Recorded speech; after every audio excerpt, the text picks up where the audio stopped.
तो हरपाल नाम के एक भक्त थे भगवान के, खूब भजन करते थे, खूब साधना करते थे, नाम जप करते थे, कथा सुनते थे, लेकिन वो ब्याह नहीं कर रहे थे। क्यों? उनकी इच्छा थी कि जैसा मैं भजन करता हूं, जैसी मेरी भक्ति है, जैसा मेरा भाव ठाकुर जी के प्रति है, ऐसी कन्या मिले तो मैं ब्याह करूंगा, नहीं तो जीवन भर ऐसे ही रहूंगा। तभी उनके किसी रिश्तेदार ने आकर के बताया, बोले तेरे लायक कन्या मिल गई मुझको। तो हरपाल जी बोले क्या क्या गुण है उस कन्या का? बोले उस कन्या ने शर्त रखी है, मैं उसी से ब्याह करूंगी जो रोज 1000 संतों को प्रसाद पवाता हो। हरपाल जी बोले अब तो मुहूर्त भी नहीं निकलवाना, कल ही ब्याह करवा दो मेरा। ऐसी कन्या से तो मैं बिना मुहूर्त के ब्याह करूं। मुहूर्त उसके संग देखा जाता है जिसके संग यह संकोच हो या फिर यह दुविधा हो कि पता नहीं जीवन कैसा चलेगा, इससे तो मुझे भरोसा है बढ़िया जाएगा मेरा जीवन, इसी से ब्याह करा दो। कन्या ने शर्त रखी, हरपाल जी हम आपसे ब्याह तो कर रहे हैं पर हमारी शर्त मंजूर है ना, रोज 1000 संतों को प्रसाद पवाना पड़ेगा। बोला मैं निश्चित करूंगा, आप ब्याह कर लो। और ब्याह हो गया। हरपाल जी रोज 1000 महात्माओं को प्रसाद पवाते। अब देखो, अगर कोई संकल्प ले ले कि मैं 1000 महात्माओं को प्रसाद पवाऊंगा, अगर 100 महात्मा ज्यादा बढ़ जाएं, 200 महात्मा ज्यादा, उनको मना करेगा क्या? वो तो फिर अपराध बनेगा उससे। प्रसाद पवाने का संकल्प लिया तो जितने आए सबको बैठाने की जिम्मेवारी उसकी। ऐसी कथा में भी होता है, कथा में जितने लोग आए सबका स्वागत होना चाहिए, सबके लिए स्थान पर्याप्त होना चाहिए। कई जगह प्राइवेट कथा करा, हम तो मना कर देते, मत कराओ भैया, आपको अपराध लगेगा। क्यों? वैष्णव को पता चला कि कथा हो रही, वो सुनने आ गया, जगह नहीं मिली या फिर वो बैठ नहीं पाया, तो खाली रहे भले ही स्थान, पर फिर भी स्थान बड़ा रखो ताकि कोई भी आए तो कोई रहे ना कथा से, नहीं तो कथा कराने वाले को अपराध लगता है। वैष्णव बिना सुने चला गया। तो हरपाल जी ने नियम ले लिया, रोज 1000 महात्माओं को भोजन कराते। अब 1000 की जगह कभी कभी 1200 भी हो जाते, 1300 भी हो जाते, 1500 भी हो जाते, लेकिन हरपाल जी करते कुछ नहीं थे। कमाई का कोई जरिया नहीं था, केवल दादा परदादाओं की पुश्त से जो उनके पुश्तैनी धन था उसी को ही खर्च करते जा रहे थे। 1 साल तक बढ़िया चला, 1.5 साल बढ़िया चला, लेकिन 1.5 साल बाद धीरे धीरे धन खत्म होने लगा। जैसे ही धन खत्म होने लगा, हरपाल जी बड़ी चिंता में आ गए, क्या करें। पत्नी को नहीं बताते थे। क्यों? बोले इससे तो शर्त लगी, इसको क्यों बताऊं अपना दुख, इससे तो शर्त मेरी यही शर्त थी कि रोज 1000 संतों को भोजन कराना है। तो हरपाल जी ने बाहर जाते और दुकानदारों के यहां से जाकर के कर्जा लेने लगे। वो पुराने संपन्न थे तो किसी ने कर्जा देने से मना भी नहीं किया, सब देने लगे, बोले ले जा। इतना कर्जा कर लिया, 6-7 महीने तक कर्जे में भी उनके संत सेवा बंद नहीं हुई। 6-7 महीने बाद मांगने वालों ने मांगना शुरू किया, बोले हमारा दो, हमारा दो, हमारा दो। किसी का नहीं दे पाए तो पूरे नगर में ये हो गया कि भैया हरपाल जी अब पहले जैसी स्थिति में नहीं है, कर्जा इनको देना बंद करो, ये देते ही नहीं है पैसा लौटा करके। सब बिगड़ने लगा, धन नष्ट हो गया, इज्जत चली गई, लेकिन उनकी संत सेवा नहीं रुकी, रोज संत सेवा करते। एक दिन मन में विचार करने लगे, अब क्या करूं, अब तो मुझे कोई कर्जा भी नहीं देता, गहने भी सारे बिक गए, धन भी सारा खत्म हो गया। तो हरपाल जी ने मन बनाया कि मैं चोरी करूंगा, और चोरी करके ठाकुर जी, आप लोग मत करना ऐसा, चोरी करूंगा। हरपाल जी चोरी करने जाने लगे, लेकिन हरपाल जी का नियम था कि वो किसी के धन की चोरी नहीं करते थे।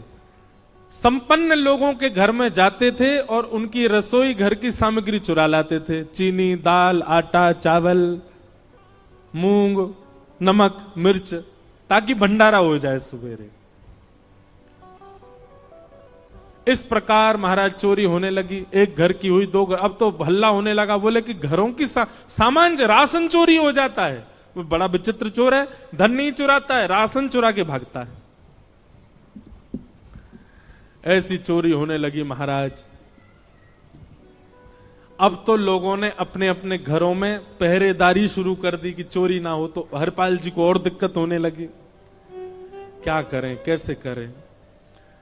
धीरे धीरे हरपाल जी इस स्थिति में आ गए कि अब संपन्न लोगों के यहां उन लोगों को ढूंढते जो ना कभी संत सेवा करते ना वैष्णव सेवा करते, और उन लोगों के यहां जाकर के थोड़ा बहुत धन चुरा लेते, स्वर्ण चुरा लेते।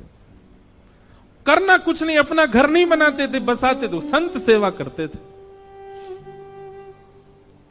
ठाकुर जी रीझ गए हरपाल से। ठाकुर जी बोले, देखो ये सब चोरी कर करके और मेरे संतों को पवारा है। ठाकुर जी बोले, इस पर अनुग्रह करने जाना है। भगवान सिंहासन से उठ करके तैयार होने के लिए गए, और बढ़िया महाराज नकली सी मूछ लगा करके, ऊपर सिर पर पाग पहन करके, और थोड़ा पेट सा बाहर निकाल के, गले में खूब सारी जंजीर डाल के, हाथों की हर उंगली में अंगूठी पहन करके, सोने की जूतियां डाल करके, कौंधनी सोने की पहन करके, और एक बैंत समझते, वृद्ध लोग लेकर के चलते, बैंत, सोने का मड़ा हुआ बैंत लेकर के ठाकुर जी तैयार हो गए, एक सेठ जी बन गए। लक्ष्मी भैया ने पूछा, भगवान बड़ा सुंदर स्वरूप धारण किया, कहां जा रहे हो? बोले, अपने भक्त से मिलने जा रहे हैं। रुक्मणी जी बोली, मैं भी चलूंगी। भगवान बोले, तुम मत चलो, तुम उसको पहचान नहीं पाओगे, तुमसे अपराध बनी जाएगा। बोले, नहीं नहीं, भक्त दर्शन करने मैं तो जाऊंगी। भगवान बोले, जल्दी तैयार हो जाओ। सब लोग इधर देखो, वहां से कोई सामग्री आ रही है, कथा यहां हो रही है, इधर देखो, और फिर हम आंख बंद कर लेंगे, चाहे आप कहीं देखो।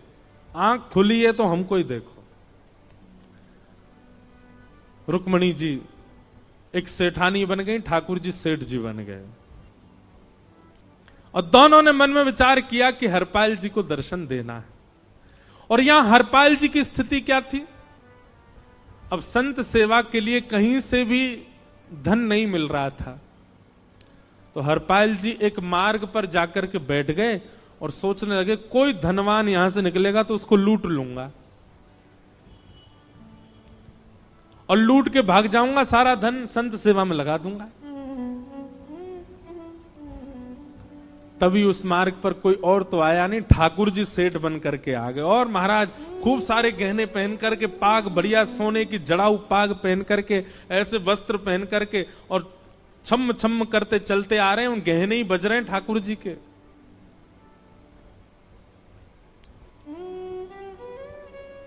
हरपाल जी ने जैसे नेत्र खोल करके देखा, ठाकुर जी के रूप यौवन और सबरी उनके श्रृंगार को देख करके हरपाल जी बोले, ये तो 1 साल के भंडारे की व्यवस्था आ रही है सामने से। इतने में ही सेठानी जी, रुक्मणी जी भी आई। उनको ओहो, ये तो कम से कम 5-10 साल की व्यवस्था आ रही है। अगर ये दोनों लूट लिए जाएं तो 10 साल चोरी नहीं करनी पड़ेगी। देखो कितना धन संपन्न।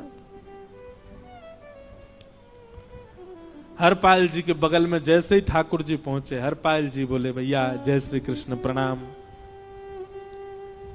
ठाकुर जी तो नाराज हो गए, क्या भगवान का नाम बोलता है सुबह सुबह? तुम सब लोग बड़े पाखंडी हो, ढोंगी हो, और हमने सुना इस गांव में एक रहता है, वो चोरी डकैती करता है, और फिर कहते हैं संत सेवा करता है। ऐसी काय बात की चोरी भैया? करता तो चोरी है, भली उससे भली संत सेवा करता हो। नाम उसका हरपाल है, हम सब जानते हैं। भगवान का नाम मत लो हमारे सामने। हरपाल जी समझ गए, वो तो बिल्कुल भगवत विमुख है, इसकी तो एक अंगूठी भी नहीं छोड़नी मुझको, इसका तो सब लेके जाऊंगा। अगर ये बदले में जय श्री कृष्णा बोलता तो 1 गहना छोड़ देता इसका में, पर ये तो इतना बिखर रहा है भगवान का नाम सुन के, इसका कुछ नहीं छोड़ूंगा, सब ले जाऊंगा।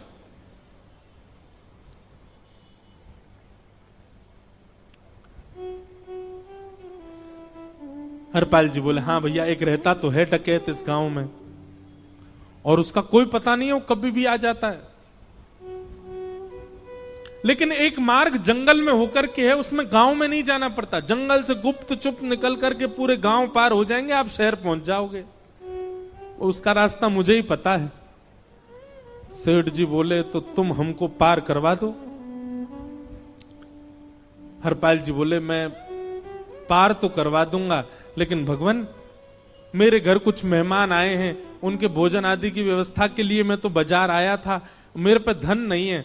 आप यदि मुझको कुछ दे देंगे तो मैं घर पर व्यवस्था करके आऊंगा, तुरंत आपको लेकर के गांव पार करवा दूंगा। ठाकुर जी ने उसको कुछ सोने की मोहर दे दी, बोले लो तुम अपने घर की व्यवस्था कर आओ। हरपाल जी ने सामग्री खरीदी, घर पर पहले व्यवस्था करके आए। बोले आज की व्यवस्था हो जाए, क्योंकि आज तो 10 साल का सब चोरी करना समय लगेगा। पत्नी से कहा भोजन प्रसादी बनाओ, संतों को पवाओ। संत पूछेंगे मैं कहां है, तो कहना कि आप लोगों की 10 साल की व्यवस्था करने गए आज। हरपाल जी लौट करके आए और सेठ जी से कहा आइए आइए चल दीजिए मेरे साथ और हमारे संगी चलना बिल्कुल।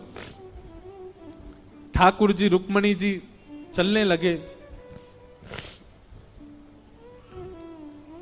जैसे ही विहंगम जंगल में पहुंचे, भयंकर भयावह जंगल, बीच जंगल में जैसे ही पहुंचे, हरपाल ने पीछे मुड़ करके देखा, दोनों चले आ रहे हैं। तुरंत महाराज वो तो अपने रूप में आ गया, शेर की तरह गर्जना करने लगा, अपनी लाठी धर दी सामने और अपने सिर का स्वाफा निकाल करके सामने बिछा दिया। भगवान जो सेठ जी के रूप में आया, भगवान बोले भैया ये क्या कर रहे हो? बोले मैं ही हरपाल हूं। सारे सामग्री निकालो, डाल दो यहां पे, एक चीज भी मत छोड़ना, नहीं तो तुम जानते नहीं हो तुम्हारा क्या करूंगा। ठाकुर जी तो थर थर कांपने लगे। रुक्मणी जी बोली देखो कैसा नाटक कर रहे हैं। रावण के आगे नहीं डरे थे, कुंभकर्ण के आगे नहीं डरे, हिरण्यकश्यप के आगे नहीं डरे, और वो हरपाल के आगे ऐसे कांप रहे हैं। भगवान तो मन की सब समझ जाते हैं, कौन ही मारने, वो तुम भी कांपो क्यों? बोले भक्त है भैया, ये हमारो भक्त है। अनुब्रजम में हम नित्यम पूये ये तन्य रेणु भी, इसने हमारे लिए सब गवा दिया, हमारे वैष्णव संतों के लिए सब लुटा दिया, इसके आगे भयभीत होने में कोई लज्जा नहीं। लक्ष्मी नारायण दोनों कांप रहे और हरपाल कह रहा सब निकालो। ए सेठानी जी कान के कुंडल उतारो। कान कुंडल उतार दिए, नाक की नथनी उतार दी, सब उतार उतार के धर दिए, हाथों के सब कड़ूला आदि भी धर दिए। भगवान ने भी अपने सब उतार। बोले बैंत कहां लेके जा रहे, उसको भी धर दो। बोले अरे भैया बुढ़ापे की लाठी, हम गिर जाएंगे। बोले कुछ नहीं गिरोगे, धर दो इसको। जीवन में कभी रामना जय श्री कृष्ण बोलने पे चिल्ला रहे थे मुझ पे, रखो इसको यहां पे। सारा धर दिया। बोले बहुत बढ़िया हो गया, अब 10 साल की व्यवस्था हो गई। इतने में भगवान की कनिष्ठ उंगली में एक अंगूठी थी। हरपाल बोला ये कहां बचा के ले जा रहे हो, उसको दो। बोले अरे भैया ये तो बहुत बचपन की हमारी अंगूठी है और ये आज तक हमारी निकली ही नहीं है और ये निकल ही नहीं पाएगी, इसको बाहर हम निकाल ही नहीं सकते, इसको तो रहने दो हमारे पास। बोले तुम क्या जानो, इस अंगूठी से कम एक हफ्ता संत भोजन होगा और तुम पे तो दया करनी नहीं है। चिल्लाए थे मुझ पे जय श्री कृष्ण बोलने पर, निकालो इसको। भगवान खूब प्रयास करें, वो नहीं निकले तो हरपाल जी ने उंगली पकड़ी, बोले इसको काट देता हूं मैं, तुम्हारे पास उंगली रहने का कोई काम नहीं है, तुम उंगली से करते ही क्या हो। और महाराज जैसे ही उंगली पकड़ करके काटने का मन किया, वो काटने ही वाले थे, इतने में ही द्वारिकाधीश भगवान शंख चक्र गदा पद्म धारण करके प्रकट हो गए सामने। रुक्मणी जी महालक्ष्मी के रूप में प्रकट हो गई और दोनों ने अपने अंक में हरपाल को भर लिया।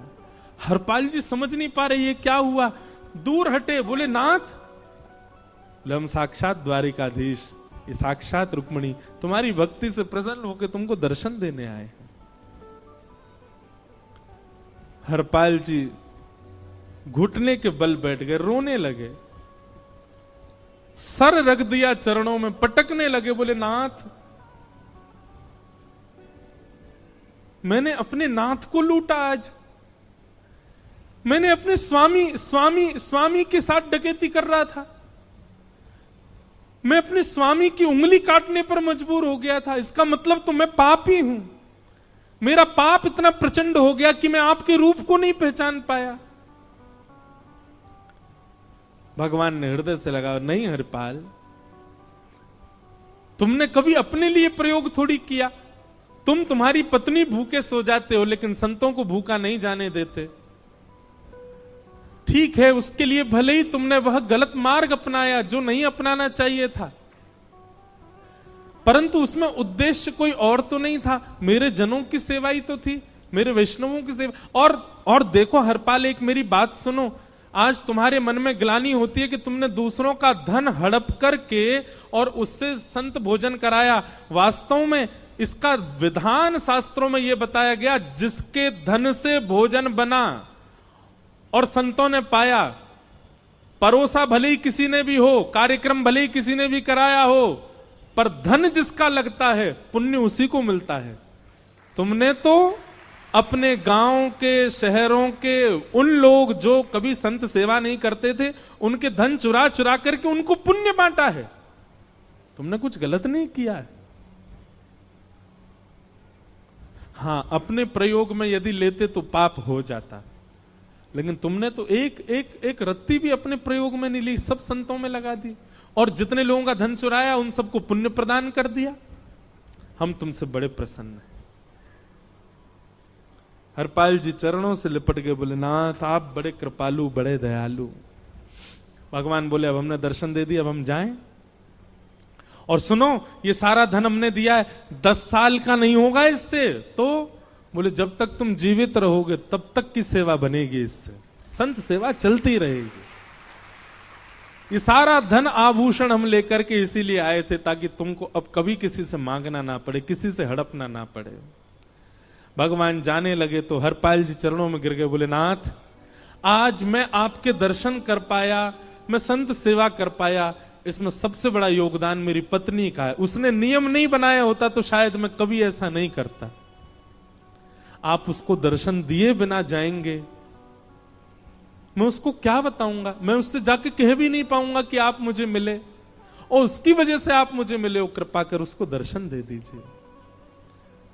ठाकुर जी बोले ठीक है। तुरंत लक्ष्मी नारायण भगवान ने छोटे छोटे बालकों का रूप धारण कर लिया और हरपाल जी की गोद में बैठ गए, और हरपाल जी अपनी गोद में लेकर के ठाकुर जी को घर पर आए, और आकर के अपनी अरे सुनो देखो कौन आए हैं। जैसे बाहर आकर के देखा तो नन्हे से ठाकुर जी, नन्ही से रुक्मणी जी गोद में बालकों की भांति बैठे हैं। बोले अरे इतने सुंदर सुंदर बालक। बोले बालक नहीं है, ये साक्षात जगन्नाथ भगवान, साक्षात रुक्मणी जी, साक्षात द्वारिकाधीश हैं। तुरंत ठाकुर जी अपने रूप में प्रकट हो गए और दोनों दंपति को दर्शन दे करके भगवान वहां से प्रस्थान कर गए। बोलो भक्त वत्सल भगवान। तो एक भक्त जीवन संगी का प्राप्त होना भगवत दर्शन तक ले जा सकता है आपको। अब जिनके ब्याह हो चुके हैं उनसे तो अब हम कुछ कर नहीं सकते, पर जिनके नहीं हुए हैं संभल जाओ, सुधर जाओ, ठाकुर जी से प्रार्थना करो, और प्रार्थना करके केवल एक ही चीज मांगो, क्या? हम गृहस्थी हैं नाथ, यह गृहस्थाश्रम है, हम इसमें आ चुके हैं, अब कृपा करके हमारे जीवन में जो भी आए वो आपका भक्त आए। लेकिन आपके अथक प्रार्थना करने पर भी ठाकुर जी ने यदि नहीं दिया तो भी चिंतित मत होइएगा। मीराबाई को भी नहीं मिले अनुकूल, करमेती बाई को भी नहीं मिले अनुकूल,